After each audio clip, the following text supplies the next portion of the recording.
Hello hi నమస్తే. మా space cinema లోకానికి స్వాగతం సుస్వాగతం. మరో చక్కని చిత్రంతో ఈరోజు మీ ముందుకి మీ సినిమా లోకం నంబూరి రివ్యూస్. రాకాష అంటూ బ్రహ్మరాక్షసుని తీసుకొస్తుంది మన Niharika Konidela big elephant pictures. మరి చక్కని హారర్ ఫ్యాంటసీ థ్రిల్లర్గా కామెడీ సినిమాగా తీసుకొస్తున్నటువంటి ఈ సినిమా మనల్ని నిజంగా భయపెడుతుందా, నవ్విస్తుందా, ఏమిటి విషయాలు అనేది ఇప్పుడు మనం చూసుకుందాం. చిత్రం పేరు రాకాష. చిత్ర తారాగణ విషయానికి వస్తే సంగీత్ శోభన్, నయనసారిక, గెటప్ శ్రీను, వెన్నెల కిషోర్, బ్రహ్మాజీ, తనికెల భరణి, ఆశిష్ విద్యార్థి తదితరులు నటించారు. అనుదీప్ దేవ్ సంగీతం, రాజు ఏడురోల సినిమాటోగ్రఫీ, నిర్మాతగా నిహారిక కొనదెల, ఉమేష్ కుమార్ బన్షాల్, రచనా దర్శకత్వం మన లేడీ డైరెక్టర్ మానసా శర్మ అందిస్తున్నారండి. 3వ తారీఖు ఏప్రిల్లో విడుదలై మంచి ప్రేక్షక ఆదరణ అందుకుంటున్నటువంటి ఈ సినిమా ఎలా ఉందనేది ఇప్పుడు చూసుకుందాం. కమిటీ కుర్రాళ్లతో నిర్మాతగా తన అభిరుచి చాటారు నిహారిక కొనదెల. ఇప్పుడు సంగీత్ శోభన్ కథానాయకుడిగా బలమైన ప్రచారంతో రాకాష సినిమా ప్రేక్షకుల ముందుకు తీసుకొచ్చారు. తన అన్నయ్య అయినటువంటి రామ్ చరణ్తో చక్కని ప్రమోషన్ తోటి అందరినీ ఆకట్టుకుంటూ మంచి హైప్ క్రియేట్ చేసినటువంటి ఈ సినిమా మరి ఎలా ఉందో ఇప్పుడు చూసుకుందాం. దర్శకురాలిగా మానసా శర్మ తన తొలి చిత్రాన్ని అద్భుతంగా తీసింది అని చెప్పి అంటూ ఉన్నారు. మరి ఆ సినిమా ఎలా ఉందనేది మనం ఇప్పుడు చూసుకుందాం. వీరబాబు అలియాస్ వీరుగా మన సంగీత్ శోభన్ నటించాడండి. తాను ప్రేమించిన అమ్మాయి కోసం అమెరికా నుంచి ఎంతో హుషారుగా ఉరికి తిరిగి వస్తాడు. అయితే అప్పటి వరకు తనని ఫోన్ కాల్స్తో కవ్విస్తూ ముద్దుగా మాట్లాడిన అమ్మాయి మరొకరితో పెళ్లిపీటలు ఎక్కుతుంది. ఈ విషయం తెలుసుకున్నటువంటి సంగీత్ శోభన్ ఎలాగైనా ఆ పెళ్లిని ఆపాలని తన స్నేహితుడైనటువంటి గెటప్ శ్రీనుగా మన బాలుతో కలిసి రకరకాల ప్రయత్నాలు చేస్తూ ఉంటాడు. అందులో భాగంగా తనతో పాటు చిన్నప్పుడు కలిసి చదువుకున్నటువంటి నయనసారిక సుబ్బలక్ష్మిగా నటిస్తూ ఉంది ఈ సినిమాలో. ఆమెను కలుస్తారు. చివరికి వీరు సుబ్బలక్ష్మి మధ్య ప్రేమ చిగురిస్తుంది. ఊరి సమీపంలో రాకాష కోట, నరబలి కోరటం అక్కడ ఆనవాయితీ. ఆ ఊరి చివర ఉన్నటువంటి రాకాష కోటలో నరబలి కోరినప్పుడల్లా ఒకరిని బలి ఇవ్వటం అనేది ఆనవాయితీగా నడుస్తుంది. 3 సంకేతాల తర్వాత ఊరంతా కలిసి ఒకరి పేరుని ఖరారు చేస్తుంటారు. ఆ వ్యక్తి కోటలోకి పంపుతారు. అలా చేస్తేనే ఊరికి మంచి జరుగుతుందని, లేదంటే బ్రహ్మరాక్షసుడి కారణంగా ఊరంతా నాశనం అవుతుందని స్థానికుల నమ్మకం. అయితే ఊహించని రీతిలో వీరు కోటలోకి వెళ్లాల్సి వస్తుంది. మరి కోటలోకి వెళ్ళిన వీరు తిరిగి వచ్చాడా? అతన్ని కాపాడేందుకు సుబ్బలక్ష్మి, బాలు ఏం చేశారు? ఇంతకీ ఆ కోటలో ఉన్నటువంటి రాక్షసుడి చరిత్ర ఏమిటి అనే విషయాలు తెరపై చూసి తెలుసుకోవాల్సింది. చందమామ కథలో చిన్నప్పుడు బామ్మ తాతలు చెప్పే కథలలాగా బ్రహ్మరాక్షసుడి కథలో ఏదో ఒక సమయంలో ప్రతి ఒక్కళ్ళు వినే ఉంటారు. అటువంటి చిత్రాన్ని ఒక చక్కని ఫ్యాంటసీ హారర్ కామెడీగా తెరకెక్కించారు ఈ సినిమాలో. మరి సినిమా ఎలా ఉందో చూసుకుందాం.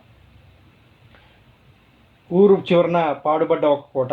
అందులో భీకరమైన బ్రహ్మరాక్షసి అనగానే ఎవరికైనా హారర్ నేపథ్యమే గుర్తొస్తుంది. ప్రచార చిత్రాలు కూడా అదే అభిప్రాయాన్ని కలిగిస్తాయి.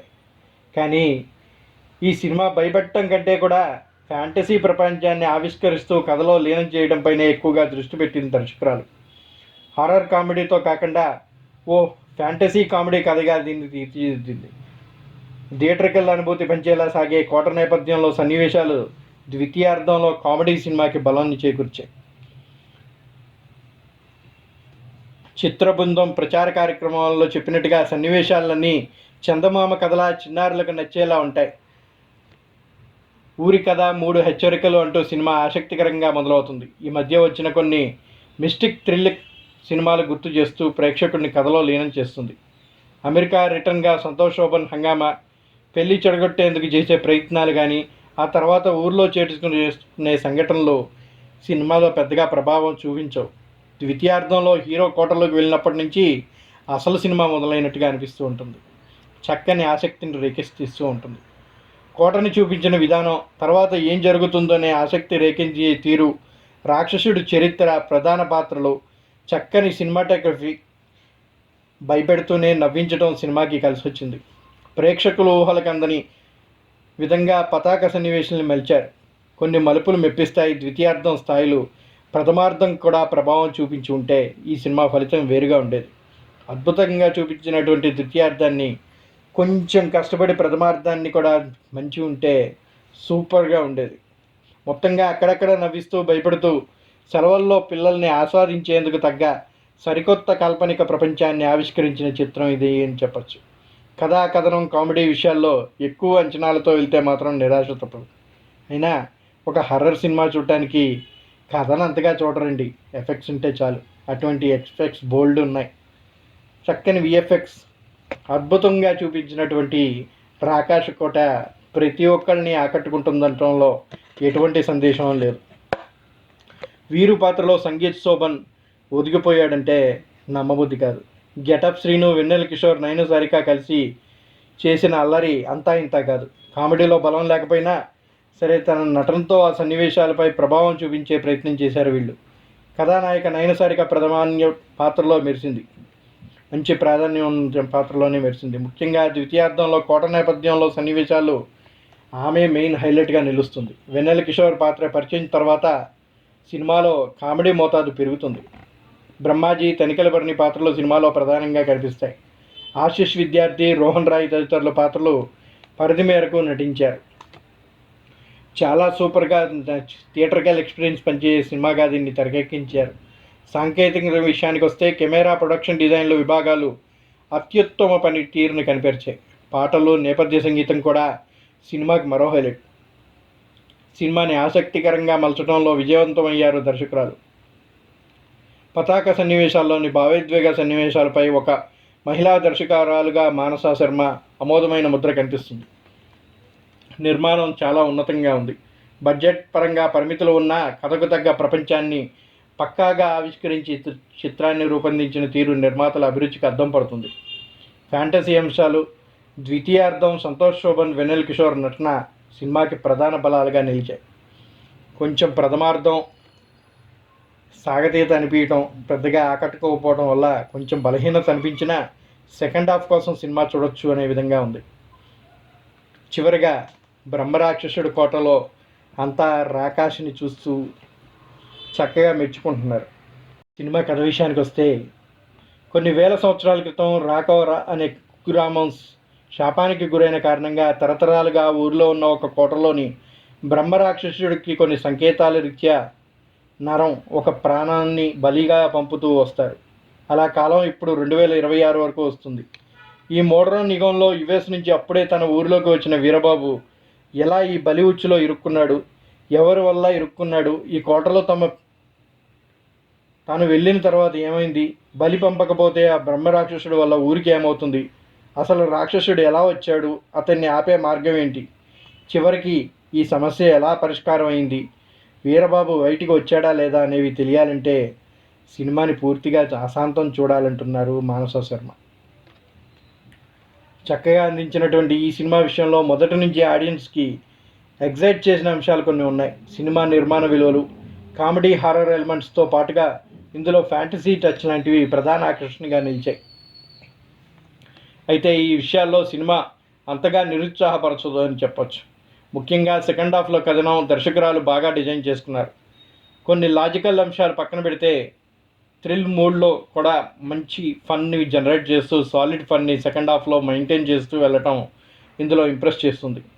అలాగే 1-2 ట్విస్టులు కూడా మానస బాగా ప్లాన్ చేసుకున్నారు. ఇక Sangeet Sobhan man of the షోగా నిలిచారు. తన మార్క్ కామెడీ టైమింగ్తో ఇందులో అదరగొట్టేశాడు. ముఖ్యంగా సెకండ్ హాఫ్లో తనకి వెన్నెల కిషోర్కి నడుమ ఫుల్ ఫన్ మీల్స్ ఆడియన్స్కి దొరుకుతాయి. హీరోయిన్ నయన సారిక తన రోల్లో డీసెంట్గా చేసింది. ఆద్యంతం సినిమాలో కొనసాగుతూ మంచి నటన కనబరిచింది. అలానే బ్రహ్మరాక్షసుని రోల్లో కనిపించిన నటుడు కూడా పర్ఫెక్ట్గా సెట్ అయ్యారని చెప్పచ్చు. అలాగే వెన్నెల కిషోర్ ఎంట్రీ తర్వాత కామెడీ పరంగా తన మార్క్ కామెడీతో సాలిడ్ ఫన్ని తను అందించాడు. వీరితో పాటుగా గెటప్ శ్రీని కూడా తన రోల్లో మంచి ఫన్ అండ్ పర్ఫార్మెన్స్తో ఆకట్టుకున్నారు. ఈ సినిమా ప్రొడక్షన్ డిజైన్ కానీ, విజువల్ ఎఫెక్ట్స్ కానీ, ఇంకా ఆర్ట్ వర్క్ మాత్రమే చాలా బాగా డిజైన్ చేసుకున్నారు. మంచి అవుట్పుట్ని మేకర్స్ అందించే ప్రయత్నం చేయడం ఇంప్రెస్ చేసే అంశం. ఇంత ఫ్యాంటసీ టచ్ ఉన్న సబ్జెక్ట్ అయినప్పటికీ కొన్ని అంశాలు మాత్రం మరీ లాజిక్ దూరంగా ఉంటాయి. బ్రహ్మరాక్షసుడు లాంటి వాడికి కూడా ఎమోషనల్ యాంగిల్ ట్రై చేయడం ఒకంత కొత్త స్టెప్ అయినప్పటికీ ఇది అందరికీ కనెక్ట్ అవుతుందని చెప్పలేం. అలాగే సంగీత్ రోల్పై చివరి నిమిషంలో చూపించే ట్విస్ట్లో న్యాచురాలిటీ అంతగా అనిపించదు. కానీ హారర్ సినిమాలో లాజిక్ అవసరం అంటారా?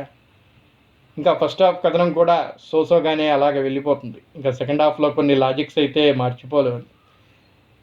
సంగీత్ అండ్ గ్యాంగ్ అంతా కోటలో ఉండి అన్నీ చేస్తూ ఉంటారు, కానీ బ్రహ్మరాక్షసుడు మాత్రం మొదలు అలా పలకరించి మళ్ళీ చివరిలో దాకా వస్తూ ఉంటాడు. పాపం పడుకొని నిద్రపోయాడేమో, అప్పటిదాకా రెస్ట్ తీసుకున్నాడు, వీళ్ళని ఆడుకొని ఇచ్చాడు. ఇలాంటివి కొంచెం రియాలిటీకి దూరంగా ఉంటాయి. ఇంకా ఫస్ట్ హాఫ్ సోసోగా ఉంటుంది. టీవీలో వచ్చిన కొన్ని మిస్టరీ థ్రిల్లర్స్ కూడా ఇక్కడ గుర్తురాక మానవు.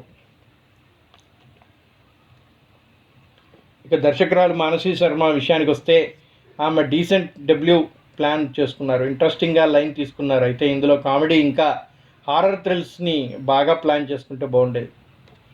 చిన్నపిల్లలకి బాగా నచ్చిన, పెద్దలకు కొంచెం అక్కడక్కడ డిసప్పాయింట్మెంట్ అనిపించిన సినిమా మొత్తానికి కొంచెం కామెడీ, కొంచెం హారర్, కొంచెం ఫ్యాంటసీ తోటి అలరించిందని చెప్పచ్చు. మొత్తంగా చూసుకుంటే ఇదో డీసెంట్ ఫన్ ఫ్యాంటసీ ఎలిమెంట్స్తో కూడినటువంటి ఫ్యామిలీ డ్రామా. మంచి హారర్ ఎలిమెంట్స్ కూడా యాడ్ చేశారు. సంగీత్, వెన్నెల కిషోర్, ఇలాగే గెటప్ శ్రీను మంచి ఫన్ని అందించారు. అలాగే కొత్త దర్శకురాలైన చక్కని డెబ్యూతోటి అందరినీ ఆకట్టుకునే ప్రయత్నం చేశారు. కొన్ని చోట్ల చిన్న చిన్న తడబాట్లు ఉన్నప్పటికీ సెకండ్ హాఫ్ని ఆమె సాలిడ్గా ప్లాన్ చేసుకున్నారు. ప్రతి ఒక్కరిని మెప్పించే సినిమా ఈ రాకాష్ అంటంలో ఎటువంటి అతిశయోక్తి లేదు. ఇక మన సినిమా లోకం ఈ సినిమాకి అందిస్తున్నటువంటి రేటింగ్ 3/5. చాలా కొత్తగా ప్రతి ఒక్కరిని ఆకట్టుకునే విధంగా ఒక ఫన్నీ హారర్ ఫ్యాంటసీ సినిమాగా దీన్ని అందరూ ఎంజాయ్ చేస్తారంటంలో ఎటువంటి అతిశయోక్తి లేదు. చక్కని థియేటర్కల్ ఎక్స్పీరియన్స్ అందిస్తున్నటువంటి ఈ సినిమాని థియేటర్లో చూస్తేనే అసలైన మజా ఉంటుంది. మరి ప్రతి ఒక్కరు కూడా ఒకసారి ట్రై చేయొచ్చు. పిల్లలతో సహా పెద్దలు కూడా ఈ సినిమాని ఎంజాయ్ చేయొచ్చు అనటంలో ఎటువంటి అతిశయోక్తి లేదు. That's all for now. మీకు ఎలా నచ్చిందో ఈ రివ్యూ కామెంట్ బాక్స్లో తెలియచేయండి. అలాగే ఈ ఛానల్ని చూస్తున్న వాళ్ళు దయచేసి మా ఈ రివ్యూ నచ్చినట్టయితే ఒక లైక్ని అందించండి. మీ మిత్రులకి, సన్నిహితులకి, బంధువులకి మా స్పేస్ సినిమా లోకం రివ్యూస్ని షేర్ చేయండి. ఇప్పటివరకు సబ్స్క్రైబ్ చేయని వాళ్ళు ఎవరైనా ఉంటే దయచేసి సబ్స్క్రైబ్ చేసుకోండి.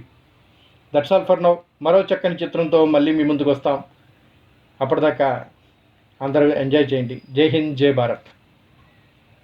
Why hospitals choose Rosa Floris when hygiene can't be compromised. Each part of our papermaking process is in line with policies on sound environmental management.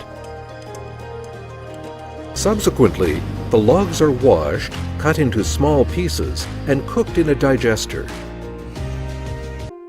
It starts with natural plant fibers, carefully selected for their softness and absorbency. Our advanced technology labs transform these biodegradable materials that meet the highest hygiene standards into premium tissue products. From kitchen rolls to hospital bed rolls, Rosa Floris delivers the quality assurance that professionals trust. When hygiene matters most, the choice is clear.